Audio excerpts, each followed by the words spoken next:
Bismillahirrahmanirrahim. Our topic deals with chronic obstructive pulmonary disease, which refers to a group of diseases entailing chronic bronchitis and emphysema. يعني COPD comprises chronic bronchitis and emphysema. Bronchial asthma is not one of the chronic obstructive pulmonary diseases. They are diseases characterized by permanent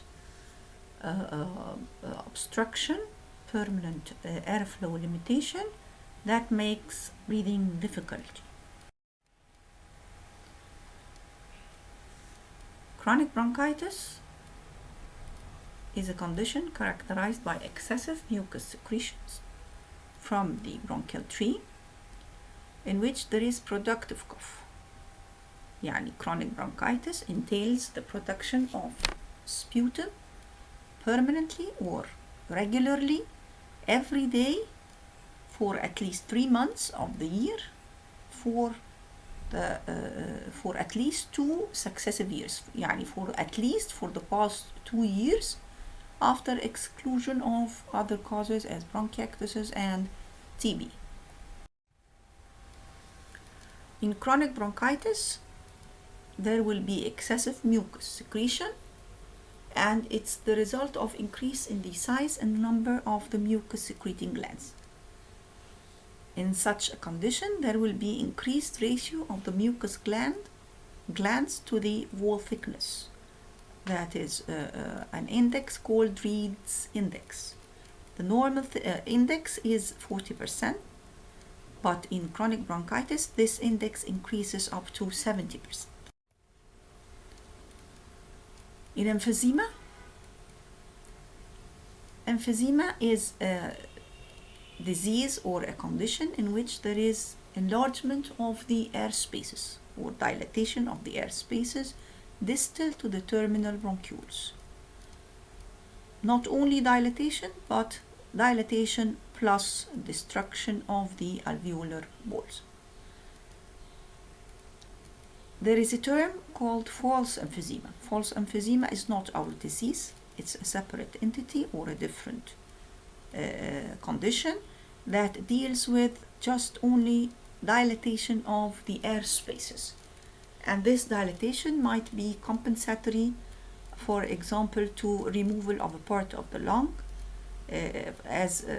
for example, in a stab wound or a lung abscess that is treated surgically by removal of part of the lung, a segment or a lobe.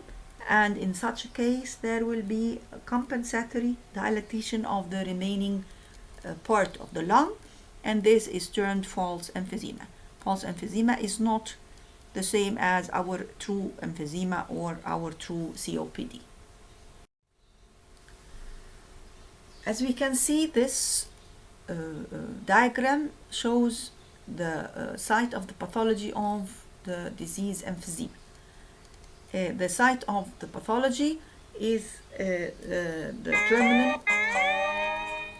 terminal bronchioles and the respiratory bronchioles and the alveolar sacs and the alveoli. We find enlargement of the alveoli and the other airway structures, and we have collapse of the bronchioles, especially during expiration. There is early closure of these of the terminal airways during expiration. This condition is caused by loss of the elasticity or the elastic fibers of the lungs, and this comes from a condition, a genetically determined condition called the alpha-1 antitrypsin deficiency. This is a deficiency of one of the antiproteolytic enzymes, and these antiproteolytic enzymes prevent proteolysis or lysis of the elastic fibers. When this enzyme is deficient, there is more lysis and more destruction of the elastic fibers, and hence there will be loss of the elastic fibers in such a lung. And elastic fibers, as we all know, are responsible for expiration. Expiration is a passive process that depends on the elastic fibers. When the elastic fibers are deficient or are lost as a result of the alpha-1 antitrypsin enzyme deficiency, we find that the process of expiration is not very efficient, so that during expiration air is being expelled out of the lungs, and there will be early closure of the alveoli and terminal bronchioles before air has the chance to leave the lungs. That is early closure of the alveoli at the end of expiration, with the result of retention or trapping of some of the air inside the lungs at the end of expiration. This will lead to what is called the dynamic hyperinflation and the air trapping or the entrapment of air inside the alveoli, with the result of enlargement of the alveoli and hyperinflation. This is a diagram that shows on the left normal healthy air sacs or air spaces or alveoli, and on the right it shows weakened and enlarged air spaces as a result of the loss of the elastic fibers and that are present in the alveolar walls. So we come to the definition or the pathological definition of emphysema, which is enlargement of the air spaces distal to the terminal bronchioles and destruction of the alveolar walls.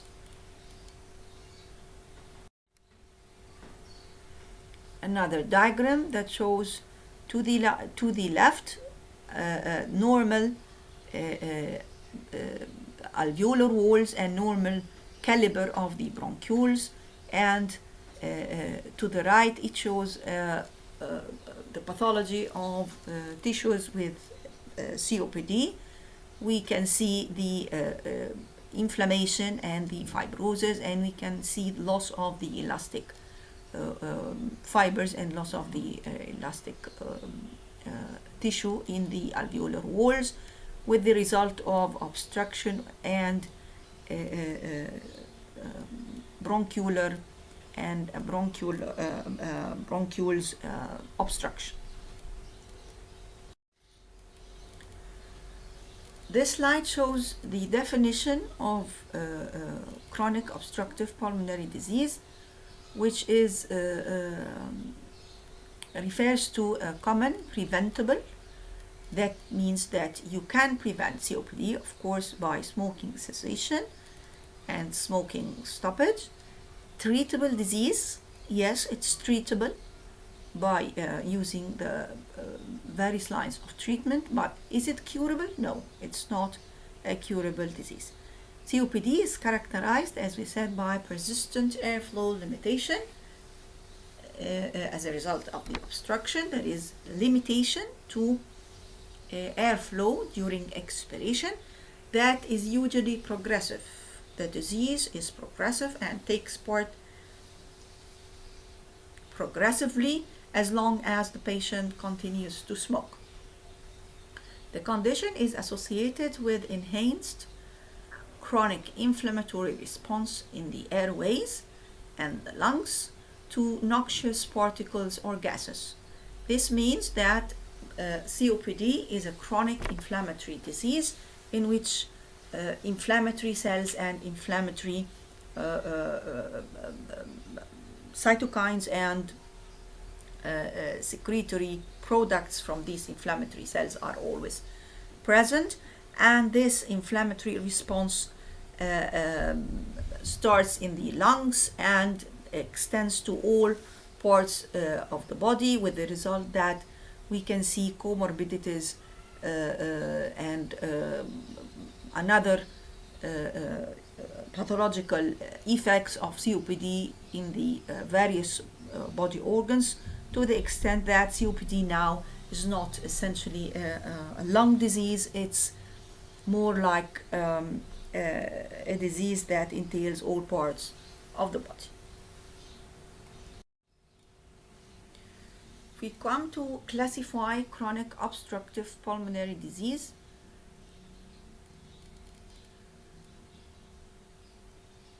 we classify COPD according to the site of destruction within the acinus. Of course, acinus or lobule, they have the same meaning, and they entail from 5 to 7 lung units, which means the alveoli with the alveolar duct, respiratory bronchiole, terminal bronchiole, and the pulmonary capillary that surrounds them. This is the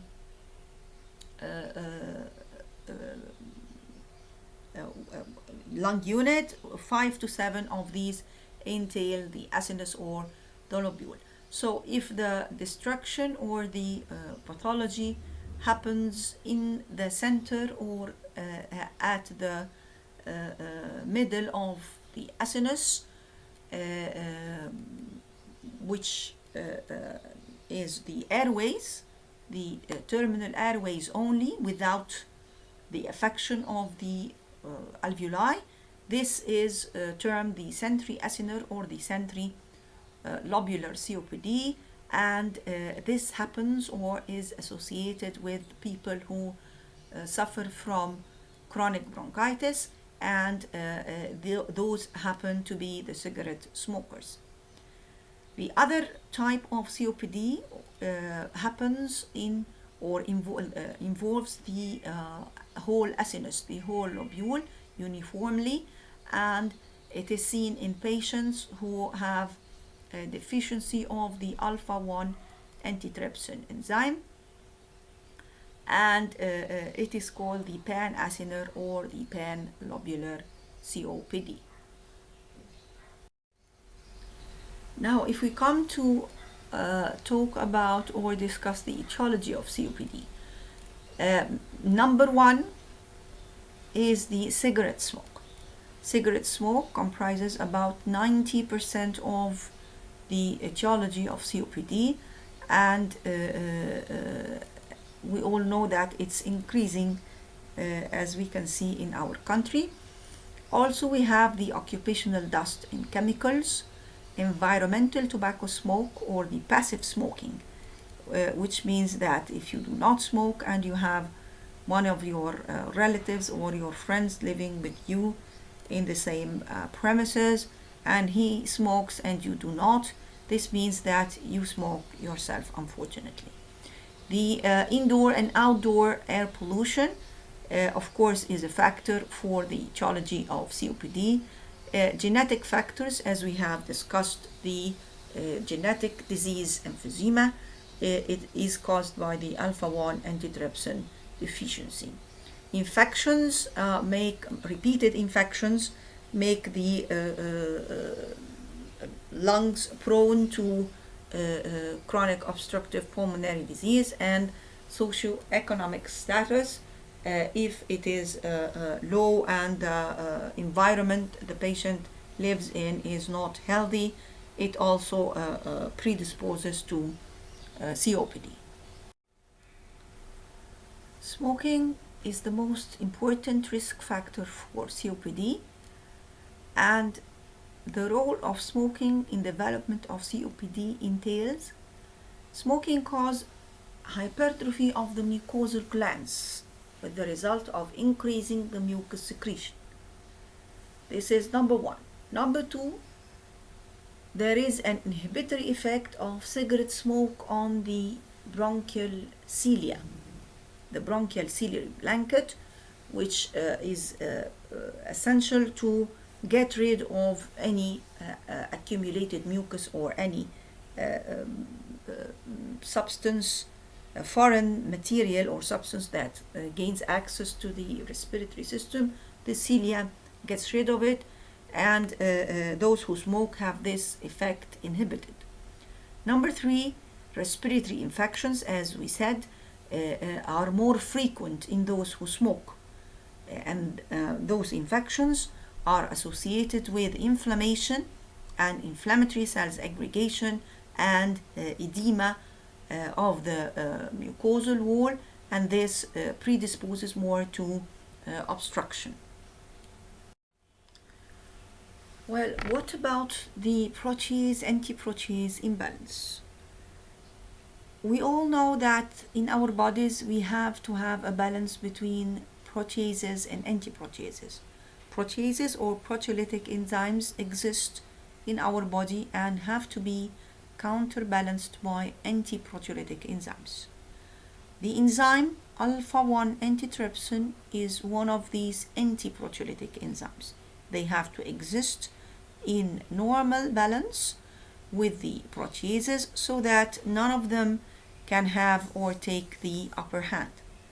In absence or in deficiency of the alpha-1 antitrypsin enzyme, which is an antiproteolytic enzyme, we have the proteases taking the upper hand, and the balance goes to favor the proteases, and hence we find or we have the lysis of the elastic fibers, and hence the development of COPD.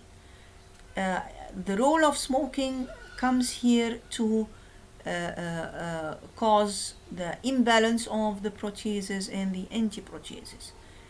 Smoke recruits inflammatory cells to the lungs and stimulates the release of the neutrophil elastases and the chemoattractants from those inflammatory cells, and hence increasing the brunt or the balance of the proteases at the expense or over the anti-proteases. Number 5, cigarette smoke interferes with the efficiency of alpha-1 antitrypsin. That is, if a person who already has alpha-1 antitrypsin enzyme, it's not deficient, but he smokes, the smoke interferes with the efficiency of this enzyme and causing the balance to be shifted towards the excess of proteases. Also, cigarettes contain many free oxygen radicals, and of course we know that this causes the increase of the oxidative stress to the lungs and promotes COPD. Also, serum concentration of antioxidants is less in those who consume tobacco smoke. Air pollution by burning the biomass fuels is a cause of COPD. Dusty occupations like those who work in cotton, in farmers, in mines, which we call miners, especially of coal, fahm, and gold. We used to say long ago that males are more affected than females. This is actually not adopted anymore. Genetic factors, we discussed genetic factors like the most common genetic factor, which is the alpha-1 antitrypsin deficiency. And of course we discussed the recurrent bronchopulmonary infections in early childhood is a cause, a predisposing factor for COPD. Now, if we come to discuss clinical features of the disease, clinical features of COPD, how would you see your patients? You can see your patients in one of three forms, either as a chronic bronchitic patient, and this may progress to centriacinar or centrilobular emphysema, or you can see the patient as a centriacinar emphysema from the beginning, which we call type B COPD, or the bronchitic type of COPD, or a blue bloater, Or you can see a patient who is pan-acinar emphysema or type A COPD or emphysematous type of COPD or pink puffer.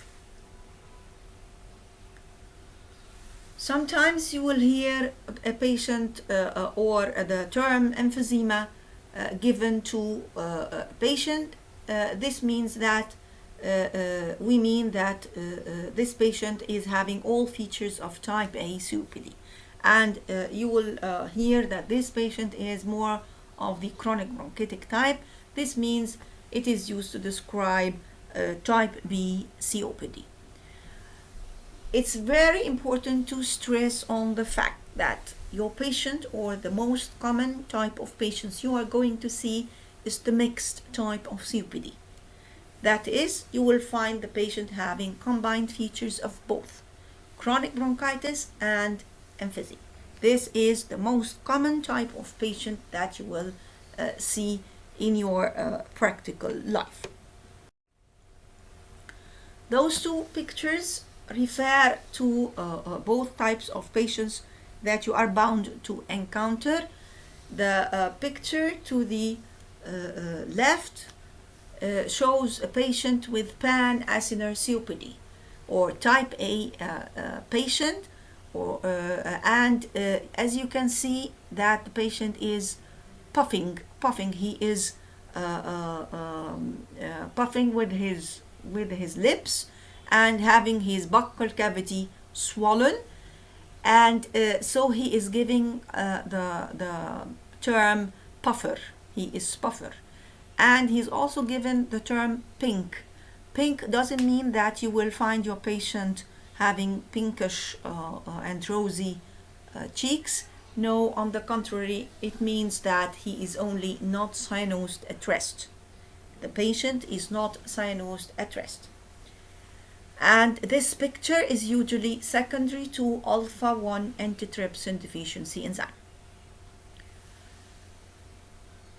If we come to patients with, to the right, the picture on the right of the slide, it refers to patients with centrilobular COPD or type B COPD. These patients, as they are drawn, as the patient is drawn, he is bloated or edematous, and he's given the name blue because he is cyanosed at rest. This picture is usually secondary to cigarette smoke, and the patient is usually of the chronic bronchitic type.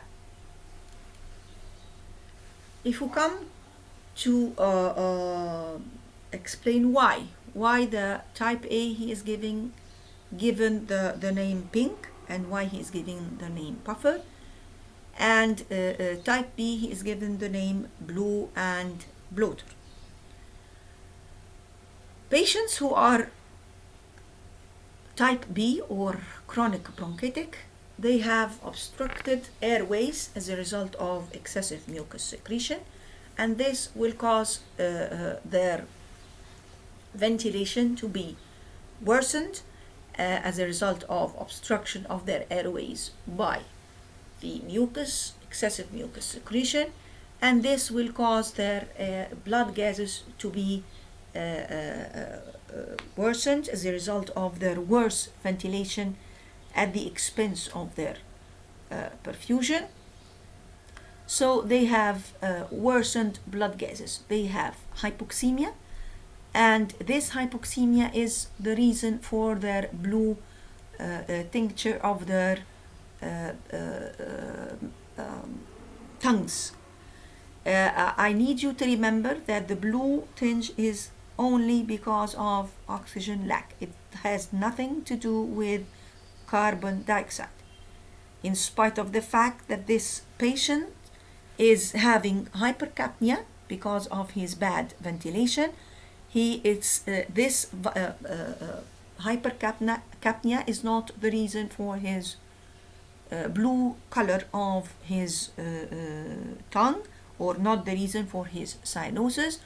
And you have to forget all about CO2 when you come to discuss cyanosis. Cyanosis is because of the lack of oxygen. طيب, why the patient is termed a bloater? He is edematous. Those patients are edematous because of so many reasons. The patient is edematous because he is probably getting right-sided heart failure, or in absence of right-sided heart failure, this patient is hypoxemic, and hypoxemia will cause the patient to be bloated because of their edema of the lower limbs as a result of stimulation of the renin-angiotensin converting enzyme system and the production of the aldosterone and antidiuretic hormone, which will result in edema of his lower limbs. So those patients are termed blue and are termed bloaters. If we come to type A, we said that they are termed pink, and this is because they are not cyanosed at rest. But if you ask the patient to make the slightest effort or walk a couple of meters, you will find that this patient will become cyanosed at once, and the blood gases of this patient, type A patient, is still showing the picture of hypoxemia and hypercapnia. Type, why is he termed puffer? Because this patient, as you can see, he is making this movement by his mouth. He is creating obstruction at his lips for the outflow of air during expiration, only in a trial to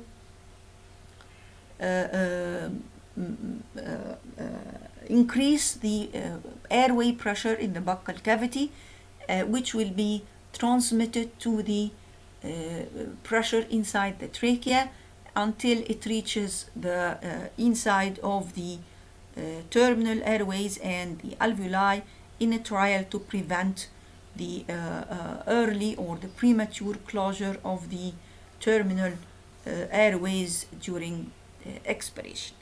Why does he perform this act of puffing? We haven't taught him. Nobody has taught him to do it. He has come up with it to help himself, to prevent the early closure of alveoli and terminal airways at the end of expiration.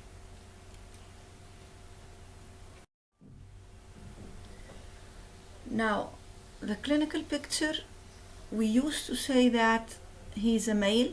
This is not true anymore. We used to say he's above 50 years of age, and this is not true anymore. But what still exists is that he's a chronic heavy cigarette smoker, whether he or she. History of the patient will show that he is a chronic cougher. He is a patient who coughs chronically, and as we said in the definition of chronic bronchitis, he is complaining of mucoid or mucopurulent secretions, and sometimes patients will come to say that they cough and it's only the smoker's cough. They call it كحة السجاير, unless they have something more serious that brings them to the hospital. The patient will also complain of dyspnea or difficulty in breathing. He will complain of wheezing or the musical sound, which is exhibited either during expiration or both in inspiration and expiration, and this denotes bronchial obstruction. And there might be chest pain. In chest pain is usually not to be neglected or treated with neglect.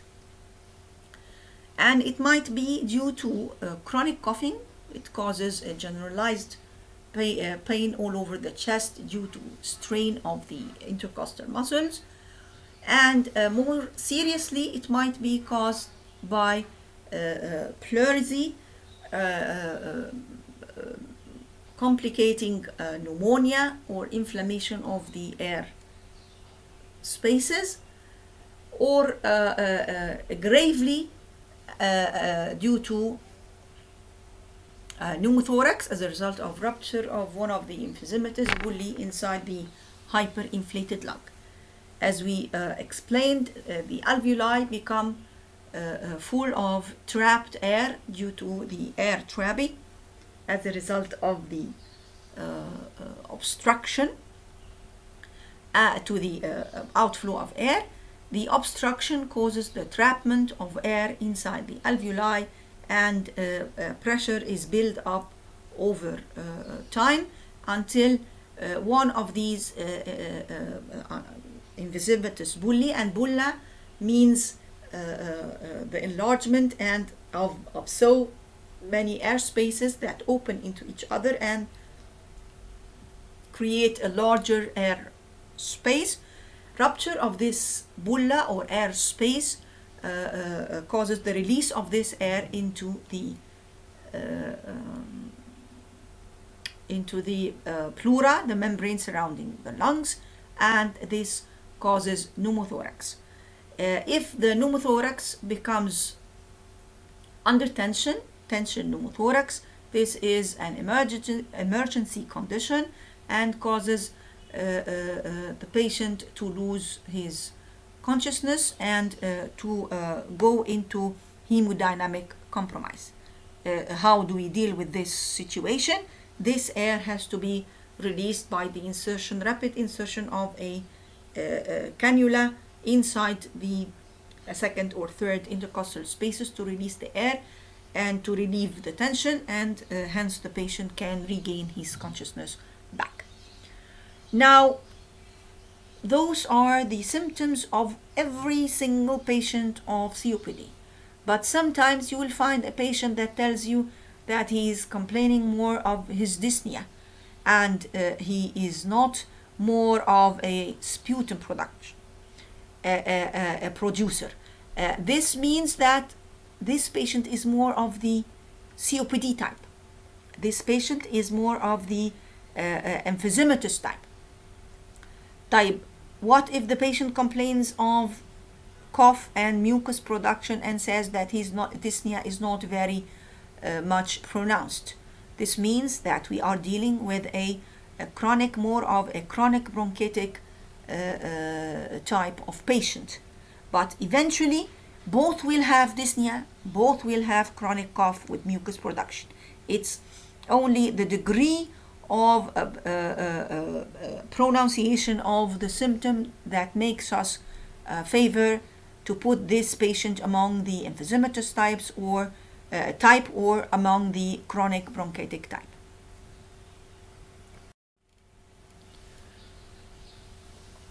Sometimes in advanced conditions, we find the patient presenting with manifestations of respiratory failure. That is the manifestations of hypoxemia and hypercapnia, the pronounced cyanosis and tremors, cyanosis of course because of hypoxemia, and the tremors and the because of the hypercapnia.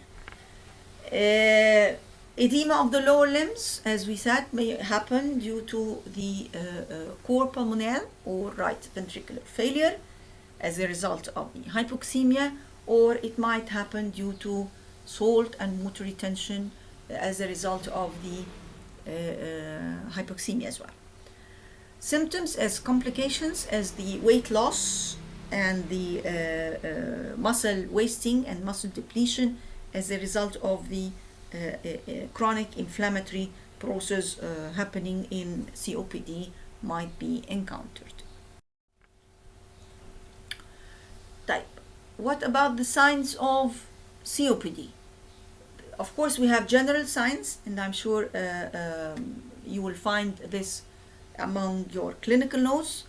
I have skipped this part for the time's sake. Now we have the local chest examination. Local chest examination, you will find signs by inspection, by palpation, by percussion, by auscultation. Signs by inspections show the increased anteroposterior diameter of the chest, and this might be the only sign that is positive in a case of COPD. But of course there might be other signs. But if it's the only sign, don't worry, it is sufficient. It indicates hyperinflation. Only in presence of horizontal ribs, wide intercostal spaces, and wide subcostal angle, you can term the chest a barrel-shaped chest. A sign by inspection is the Hoover sign, or indrawing of the costal margin during inspiration due to movement of the costal margin towards the midline because of due to movement of the diaphragm towards its insertion in the midline, which is the central tendon. Of course, you know that if the muscle it becomes weak, as happens in COPD, it moves during contraction. It moves from the insertion, from the origin towards the insertion, opposite to the normal, and the insertion of the diaphragm is the central tendon in the midline. What else is important? Of course, you will find Lytton sign is not present in emphysema. You will find wide subcostal angle and other clinical signs. By palpation, you'll find the trachea is central, tactile vocal fragmentus is reduced bilaterally, percussion, hyperresonance with encroachment on the cardiac and hepatic dullness. Encroachment means overlap, يعني it will cause the overlap of the dullness of the cardiac and hepatic dullness. The hyperresonance will cause the absence of the dullness of the cardiac and the hepatic dullness. By auscultation, you will find diminished vesicular breath sounds. You will find harsh vesicular breathing, which means prolonged expiration. And of course, this is logic enough, as the patient needs to prolong expiratory time in order to get rid of the air trapped in his lungs. And you will find a decrease in the vocal resonance, and you might find generalized wheezes and or early inspiratory crackles or crepitations.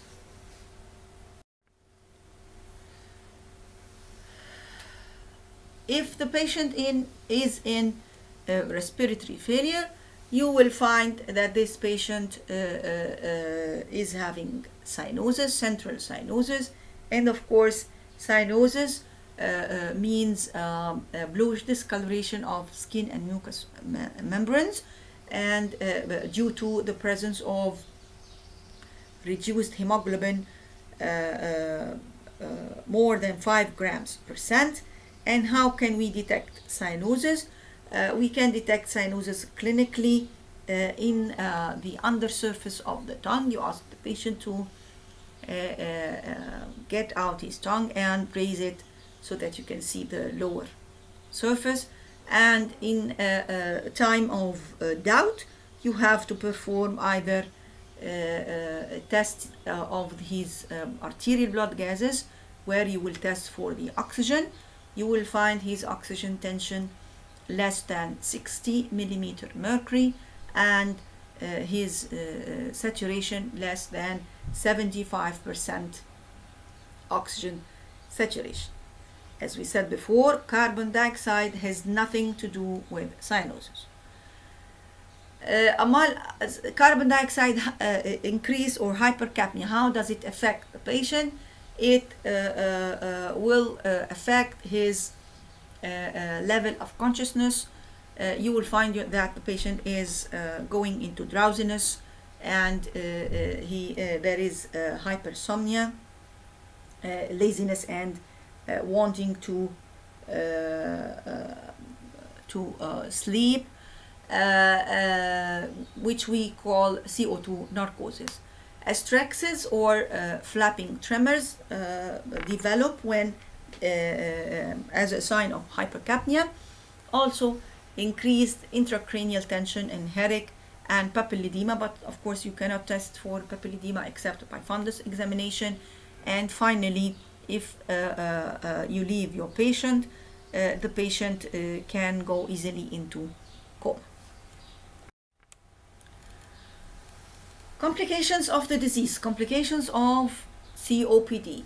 COPD is a disease that, from the name, it's a chronic disease. It means that your patient is spending his time at home, whether smoking or not, but most probably he is still smoking, since he is getting worse at some times. He's receiving his treatment, but the presence of ongoing smoking will cause this patient to come to you one or two or more times during a month. This is accompanied by worsening of his condition, worsening of his dyspnea, worsening of his cough, increase in his amount of sputum. He will have more colored sputum, more tenacious sputum, and he will come to seek medical advice. This is what we call the acute exacerbation or worsening of his condition. The acute respiratory failure, we have just discussed the signs of the respiratory failure. Pneumonia actually is, or even acute bronchitis on top of his chronic bronchitis, the presence of infection. New infection is the most common cause of exacerbation of the patient. Cor pulmonale and right-sided heart failure is the result of hypoxemia. Pneumothorax, and as we discussed before, is the result of rupture of the alveoli inside the pleural cavity. Bronchial obstruction as a result of the excessive mucus secretion might cause complete obstruction of a lower bronchus, for example, and complete opacification of this side of the lung, and we get what we call the white lung. Salt and water retention, we discussed before. Thromboembolism as a result of the secondary polycythemia to hypoxemia. And we have complications of chronic cough, the most important of which is the break of rib, or the worsening of or happening of hernia. If we come to the investigations, how we diagnose the disease, we have number one, the chest X-ray, and we have the signs of hyperinflation in an X-ray. We have hyperlucency, or the blackish discoloration of the lungs, transverse ribs, the wide intercostal spaces, low flat diaphragm, and the ribbon-shaped heart. It is a cylinder, thinning of the heart. We have tenting, more like a tent, or cupping of the diaphragm, and they are two different shapes of the diaphragm, and they represent a sure signs of hyperinflation. In a lateral view, we have increased the retrosternal air cushion or air space. The presence of a bulla is a sure sign of COPD in an X-ray, and accentuation of the pulmonary artery near the hilum is a sure sign of hyperinflation. This is an X-ray that summarizes all what have been just said about the X-ray sign of COPD. Unfortunately, it hasn't got the tenting or the cupping shapes of the diaphragm. Maybe this is what do we mean by tenting? It's like the summit of a tent. The cupping is the diaphragm when it goes down like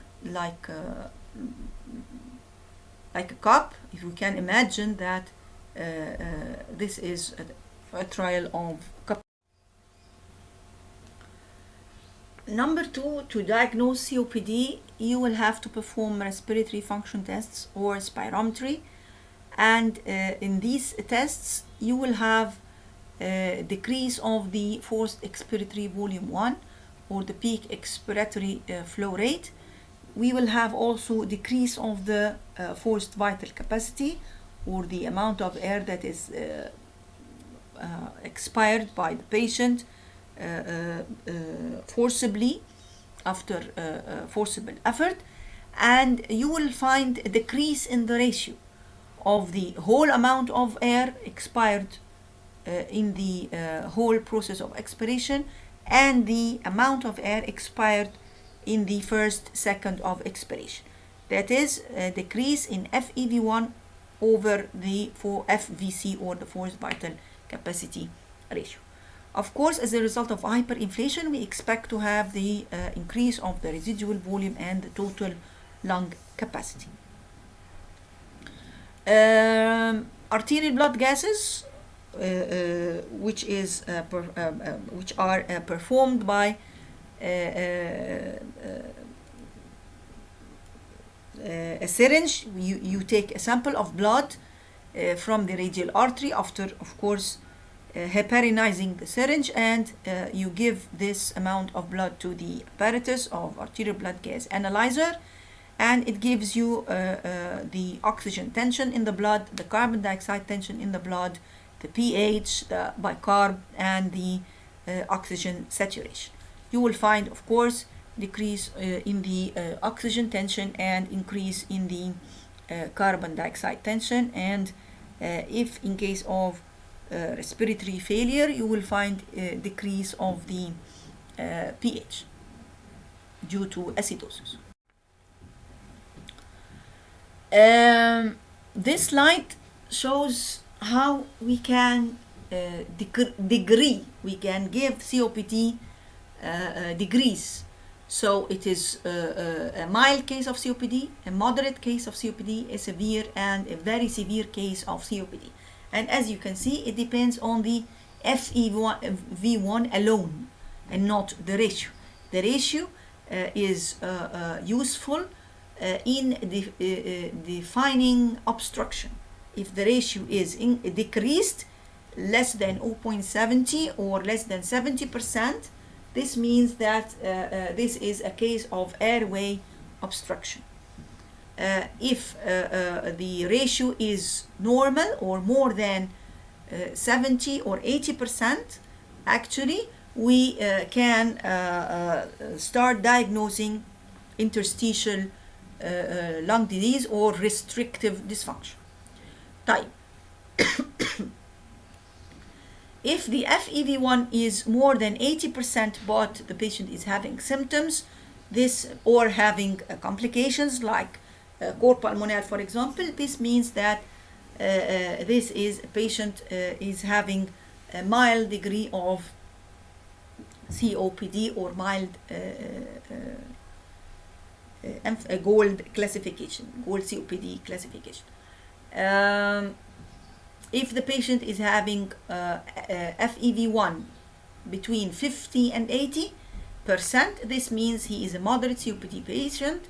And if he is having an FEV1 from 30 to 50, he is a severe case. And if his FEV1 is less than 30%, it means that he is a very severe case of COPD. What else can we do for investigating a case of COPD, sputum culture and sensitivity, and organisms which are very common to cause exacerbations are the Haemophilus influenza, the strep pneumoniae, and Moraxella catarrhalis, or mixed infection. You can have a mixture of all these organisms together, which implies that you have to use a broad spectrum antibiotic that affects or targets all these organisms. A blood picture will show erythrocytosis, and sometimes you can resort to estimating the serum alpha-1 antitrypsin deficiency, and you can perform CT of the chest, which will show signs of hyperinflation and emphysematous bulli scattered in the lung fields.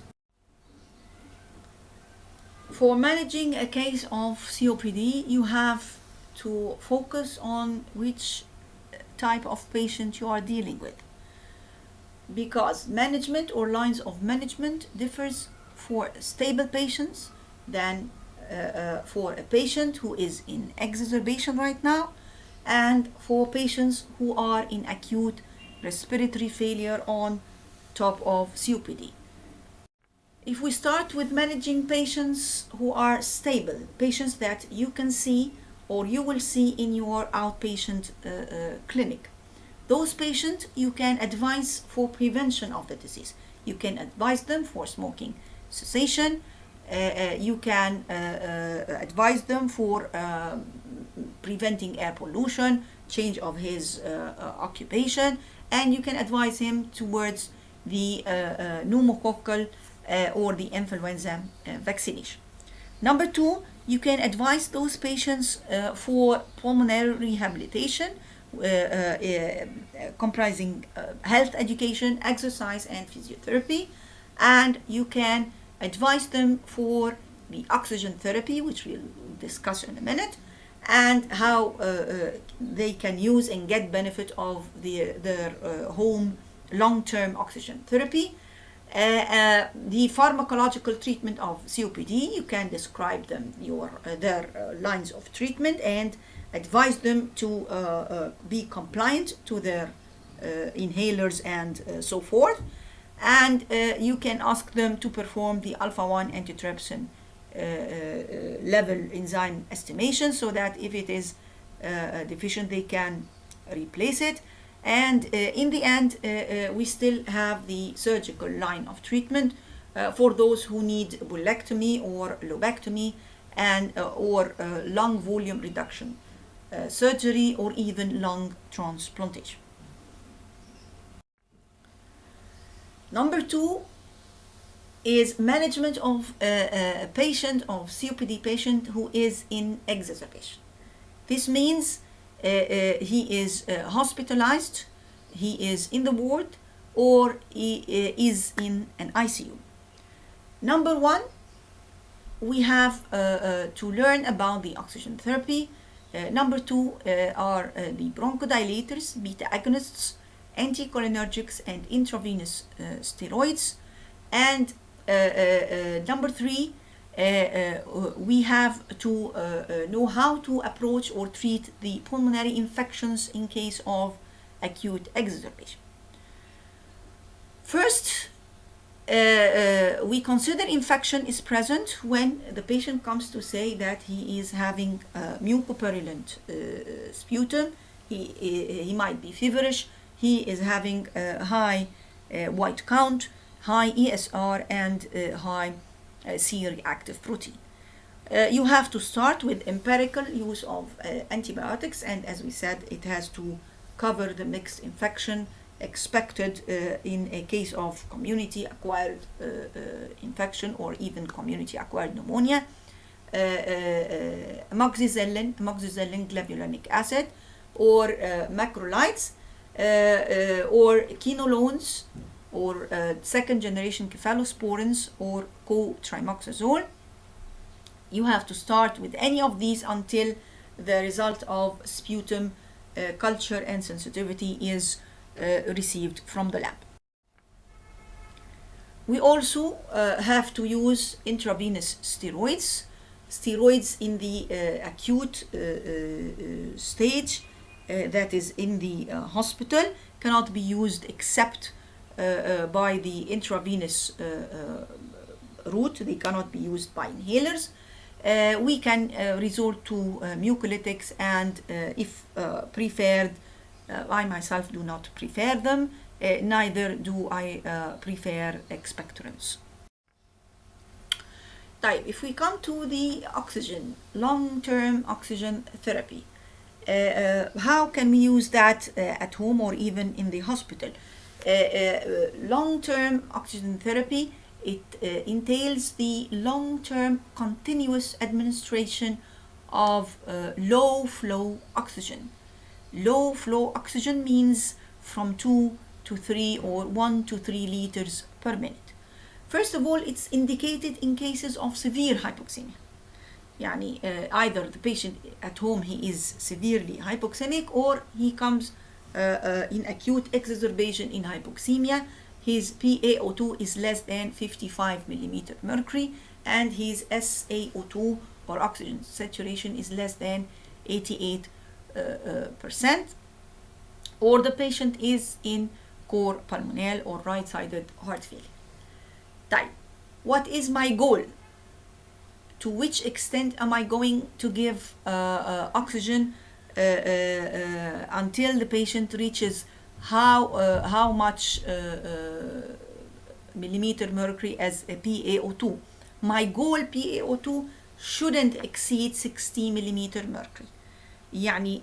Do not be very happy giving oxygen liberally, and you find that the patient PaO2 is rising to 70 and 80, and yet he is going into respiratory failure and losing consciousness because of the excessive oxygen you are giving to this patient, causes the abolishing of the hypoxic drive on which the patient depends for stimulation of his respiratory center. You know that we all depend on hypercapnia to stimulate our respiratory center. If you hold your breath for a couple of minutes, you find that carbon dioxide accumulation causes the stimulation of your respiratory center, and you have to take off your hand so that you will find that you are in dyspneic for a couple of seconds or even a minute until wash out of the accumulated carbon dioxide happens, and you go back to your normal. This doesn't happen in those patients. COPD patients are patients who are accustomed to the chronic carbon dioxide and the chronic condition of hypercapnia. So hypercapnia is not anymore a stimulant of their respiratory center, and hence they depend on hypoxemia. If you leave your nurse or you give your patient to give the patient liberal oxygen, a lot of oxygen, you abolish the hypoxemia, which stimulates his respiratory center, and the patient goes into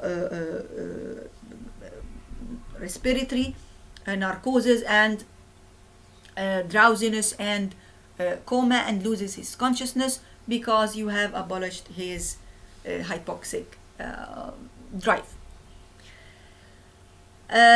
What about the methods of administration of this oxygen, of the low flow continuous oxygen? It's either by a face mask or by nasal prongs. At home, people or patients might use the compressed oxygen in cylinders and the oxygen concentrators، يا إما أسطوانة الأكسجين أو المكثفات الأكسجين concentrators الportable. They are now available for use at home. Rate, as we said, it's low flow oxygen at the rate of 1 to 3 liters per minute. Values of the oxygen, it decreases the symptoms, decreases pulmonary hypertension, decreases polycythemia, and decreases the arrhythmias that might happen as a result of the hypoxemia. It improves symptoms, exercise tolerance, quality of life, and even improves survival. This slide we have discussed earlier. Why continuous slow flow oxygen? If we come to pharmacological treatment in COPD, we depend on bronchodilator therapy, which is the cornerstone in treatment. It is used by inhalation as follows. It's either at home, used via the or through the metered dosed inhalers, or in the hospital, either in the ER ward or ICU. It is used through the nebulizers. What do we use? We use beta-2 agonists as a first line, short-acting beta agonists, example salbutamol and terbutaline. We have in Egypt, we have the salbutamol only.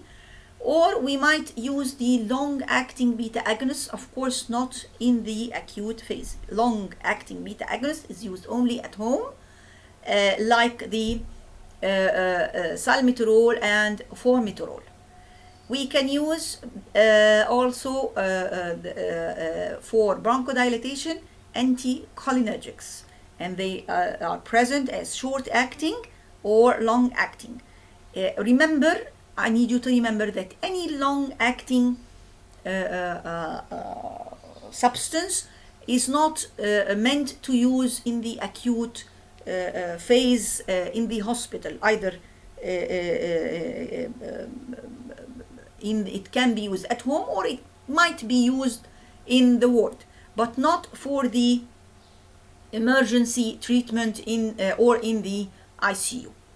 Anticholinergics might be short-acting, example the ipratropium bromide, Atrovent, and this might be used by the meter-dosed inhaler, or it is present as nabules for nebulizer, just the same as the salbutamol. And the long-acting anticholinergics, example the tiotropium bromide, it is available for the as puffs for as inhaler.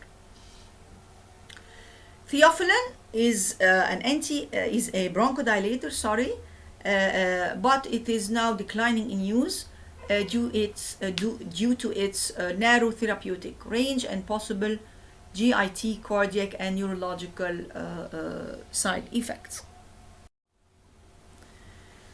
If you come to the use of steroids in COPD, they are used in the acute phase as intravenous hydrocortisone, and an initial 2 weeks trial of oral steroids can define if the patient will respond to steroids, or you can just stop using them. Preparations of steroids are the prednisone. Of course, we said the intravenous hydrocortisone for the emergency use, or for the oral use, either in the ward or in the at home, is the prednisone 20 to 40 milligrams per day orally, and you have to you can taper after 2 weeks without the use of the gradual tapering. Up to 2 weeks you can just taper the steroids abruptly. More than this, you have to taper or stop the steroids gradually. Another preparation of steroids is the budesonide, which is present as nabules for the nebulizers, or spray for inhalation, and this is used for the long-term management of COPD. It's not useful for the emergency use, but we might use them for during stay in the ER ward or ICU via nebulization. They are present as nabules. Inhalers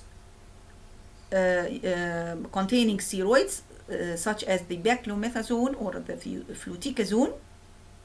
They are used for long-term management of COPD and not for emergency lines. Now we come to discuss treatment of acute respiratory failure on top of COPD. COPD is a disease that, as we have seen, might be complicated or might end in acute respiratory failure. If it is not adequately treated, it can lead to acute respiratory failure.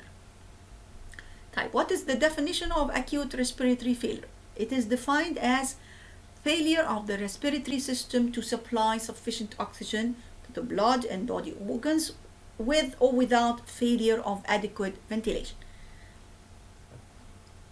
This means that we have one type of respiratory failure that is associated with hypoxemia but not hypercapnia, and this we call type 1 respiratory failure. Hypoxemic, non-hypercapnic acute respiratory failure, which shows only hypoxemia without hypercapnia.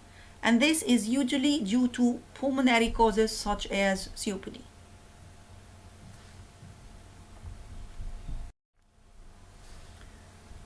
Type 2 respiratory failure or acute respiratory failure, which is termed the hypercapnic acute respiratory failure.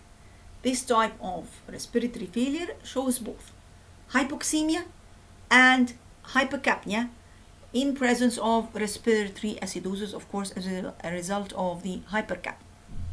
This type can be due to pulmonary causes as COPD, as well as extrapulmonary causes, as for example a brain lesion, brain tumor, accident, trauma, toxicity like the morphia, or a lesion in a neuromuscular junction, or a muscle disease, or a neurological disease, and so forth. So COPD, as we have seen, can cause either types of acute respiratory failure, either type 1, which is the hypoxemic, or type 2, which is the hypoxemic hypercapnic type. How can we define acute respiratory failure? It is defined or diagnosed by an arterial blood gases sample, which we have said before, taken in a heparinized syringe. Heparinized, otherwise you will throw the syringe because the blood will clot. So you have to take in the syringe heparin first, discard it, and then withdraw the arterial blood gases sample from the radial artery. Arterial blood gases sample will show hypoxemia in which there is PaO2 less than 60 millimeter mercury, with or without hypercapnia, or with or without the presence of a PaCO2 more than 45 millimeter mercury. And in presence of hypercapnia, there will be decrease of the pH or respiratory acidosis with a pH of less than 7.35 on room air.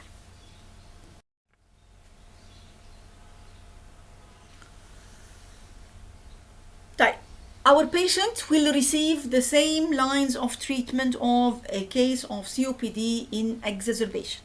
He will receive all the lines of treatment like we have discussed before: the oxygen therapy, the antibiotics, the bronchodilator therapy, and so forth.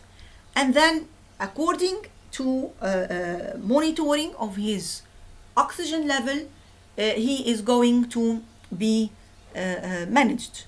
How can you judge his degree of hypoxemia, and how can you know whether this respiratory failure is improving or not as a result of the oxygen therapy you are giving to this patient. Acute respiratory failure is diagnosed and monitored by something we call oxygenation index. This index is simply a ratio of the arterial oxygen tension and the inspired oxygen fraction or concentration. A ratio that is drawn between how much oxygen you give to this patient, which is the inspired oxygen fraction or FiO2, and how much oxygen he gives you, how much is his PaO2. For example, if you give the patient 90% oxygen, this means that his FiO2 is 0.9. And you take his oxygen tension as a result of giving this 90% oxygen, you will have, for example, how much oxygen tension? 200 oxygen tension, or for example, it is let's say 70 millimeter mercury. 70 millimeter mercury, dividing 70 millimeter mercury over 0.9, the result, if it is less than 200, this diagnoses acute respiratory distress syndrome. And if the result is less than 150, this diagnoses acute lung injury. Type. As we said, treatment of acute respiratory failure is directed towards the precipitating cause. يعني in COPD, if the cause of the respiratory failure is COPD, you give the antibiotics, you give the bronchodilators, you keep the airways patent, you perform suction of the airways, you make the patient get rid of his sputum, and you relieve the life-threatening disturbances in the arterial blood gases via his giving him oxygen. What happens if those lines of treatment fail? What do? Now you begin considering assisting your patient with mechanical ventilation.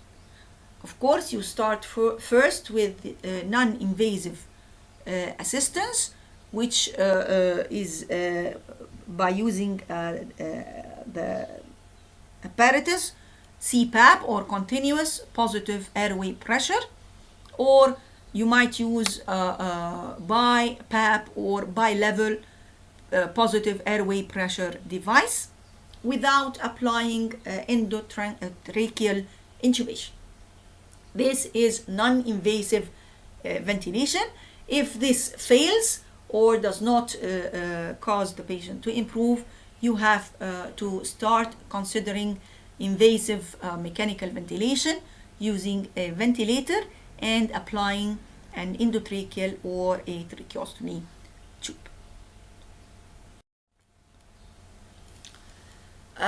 Factors that really improve survival in COPD.